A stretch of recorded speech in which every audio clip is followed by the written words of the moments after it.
जय जगन्नाथ। पंचसखाଙ୍କ ମଧ୍ୟରେ ଅନ୍ୟତମ ସାଧକ ଥିଲେ ଶିଶୁ ଅନନ୍ତ ଦାସ। 1493 ମସିହାରେ ପୁରୀ ଜିଲ୍ଲାର ବାଲିପାଟଣା ଗ୍ରାମରେ ଜନ୍ମଗ୍ରହଣ କରିଥିଲେ କବି। ପିତା କପିଳ ମହାନ୍ତି ଓ ମାତା ଗୌରୀ ଦେବୀ ଥିଲେ। ରାଜା ପୁରୁଷୋତ୍ତମ ଦେବଙ୍କ ରାଜତ୍ୱର 25 ଅଙ୍କରେ କବି ଜନ୍ମଗ୍ରହଣ କରିଥିଲେ। କବିଙ୍କର ନାମାନୁସାରେ ପ୍ରବର୍ତ୍ତିତ ସମ୍ପ୍ରଦାୟକୁ ଶିଶୁ ସମ୍ପ୍ରଦାୟ କୁହାଯାଏ।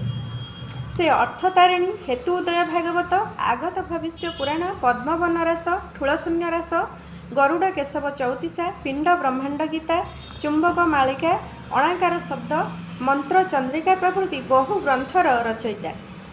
ଶିଶୁ ଅନନ୍ତଙ୍କ ତତ୍ତ୍ୱଜ୍ଞାନ ସମ୍ବଳିତ ରଚନା ଅପେକ୍ଷା ତାଙ୍କ ଭବିଷ୍ୟବାଣୀ ମାଳିକା ଅଧିକ ଲୋକପ୍ରିୟ। ତାଙ୍କର ଅନେକ ଭଜନ, ଚଉତିଶା, ସ୍ତୋତ୍ର ରଚନା ମଧ୍ୟରୁ ହେତୁ ଉଦୟ ଭାଗବତ ଏକ ପ୍ରଧାନ କୃତି। ଏଥିରେ ମନ ଚୈତନ୍ୟ କଥୋପକଥନ ବା ପ୍ରଶ୍ନୋତ୍ତର ଛଳରେ ରାଧାକୃଷ୍ଣ ଯୁଗଳ ତତ୍ତ୍ୱର ଯୌଗିକ ବ୍ୟାଖ୍ୟା ପ୍ରଦାନ କରାଯାଇଛି।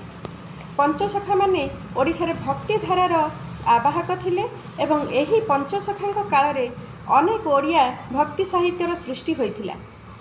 ଅନନ୍ତଙ୍କ ସାଧନାର ମନ୍ତ୍ର ଥିଲା ସୂର୍ଯ୍ୟ ଏକାକ୍ଷର ମନ୍ତ୍ର।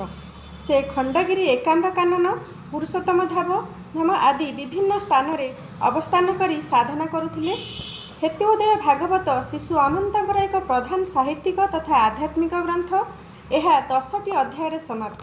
ପ୍ରଥମ ଅଧ୍ୟାୟରେ କବି ଗୁରୁ ବନ୍ଦନା କରିଛନ୍ତି ଏବଂ ଗୁରୁ ଯେ ଜୀବର ପରମ କାରଣ ଓ ସାକ୍ଷାତ ବ୍ରହ୍ମରାଶି ତାହା ସୂଚାଇଛନ୍ତି। ତେବେ ଆସନ୍ତୁ ଏହି ହେତୁ ଉଦୟ ଭାଗବତର ପ୍ରଥମ ଅଧ୍ୟାୟଟି ପାଠ କରିବା। ବନ୍ଦଇ ଶ୍ରୀଗୁରୁ ଚରଣ, ଗୁରୁ ଜୀବର ପରିତ୍ରାଣ। ଗୁରୁଟି ଆପେ ବ୍ରହ୍ମରାଶି, କାଳ ସ୍ୱରୂପେ ତମଗ୍ରାସୀ। ଶ୍ରୀଗୁରୁ ଆଦି ଶକ୍ତି ହୋଇ, ଆଦି ଅନାଦି ନାମ ବହି। ଅନାଦିଠାରୁ ଆଦି ହୋଇ, ଏଣୁ ତା ଆଦି ଅନ୍ତ ନାହିଁ। ଅନାଦି ପରମ ଈଶ୍ୱର, ଆଦି ଶକ୍ତିଟି କଳେବର। ଦେଖ ଅନାଦି ଯୋଗ ଲୀଳା, ପରମ କାଳ ରୂପ ଖେଳା। ଅଘଟ ଘଟଣ ମୁରାରି, ଆଦି ଅନାଦି ରୂପେ ପୁରୀ। ଏଣୁ ଅନାଦି ଈଶ୍ୱର ହିଁ, ଆଦି ଶକ୍ତିଟି ମହାମାୟୀ। ଯେ ମହାମାୟୀ ଗୁରୁଦେବ, ସୁଜନ ହେତୁ କରି ଭାବ। ମହାମାୟୀଟି ରାଧା ଅଙ୍ଗ, କୋଟି ଯୁଗରେ ନୁହେଁ ଭଙ୍ଗ। ଶ୍ରୀରାଧାକୃଷ୍ଣ ବେନିଜନ, ଜୀବ ପରମ ରୂପେ ଜାତ। ଜୀବଟି ରାଧା ଅଙ୍ଗ ହୋଇ, ପରମ କୃଷ୍ଣ ଅଙ୍ଗ ସେହି। ପରମ ରୂପ ଗୁରୁଦେବ, ନାହିଁ ଯାହାର ପରାଭବ। ପରମ ପୁରୁଷ ଈଶ୍ୱର, ଖେଳୁଛି ସଂସାର ଭାଗର। ସଂସାର ସାଗର ମଧ୍ୟର, ଗୁରୁ ସ୍ୱରୂପୀ କଣ୍ଡିଆର। ନାମ ନାବରେ ଛନ୍ତି ବସି, କେଚିହ୍ନି ପାରଇ ଭରସି। ସେ ନାବେ ବସି ହୁଅ ପାର, ଶବଦ କାତ କେରୁଆଳ। ଏମନ୍ତ ରୂପେ ଗୁରୁଦେବ, ପାରି କରନ୍ତି ପଶୁ ଜୀବ। ଗୁରୁଟି ଜୀବର ଜୀବନ, ଗୁରୁର ବିନୁ ନାହିଁ ଆନ। ସୁଜନେ ଗୁରୁ ଆଶ୍ରେ କର, ଭବ କୂପରୁ ହୁଅ ପାର।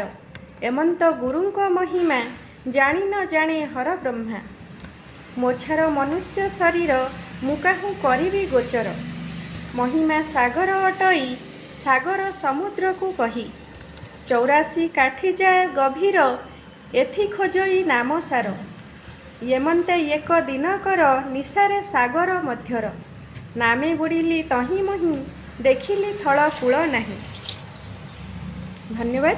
ଭଲ ଲାଗିଥିଲେ ଲାଇକ୍ କରିବେ, ସେୟାର କରିବେ, କମେଣ୍ଟ ବକ୍ସରେ ନିଜର ମତାମତ ନିଶ୍ଚୟ ଜଣାଇବେ। ଆଜି ପାଇଁ ରହିଲି, ନମସ୍କାର।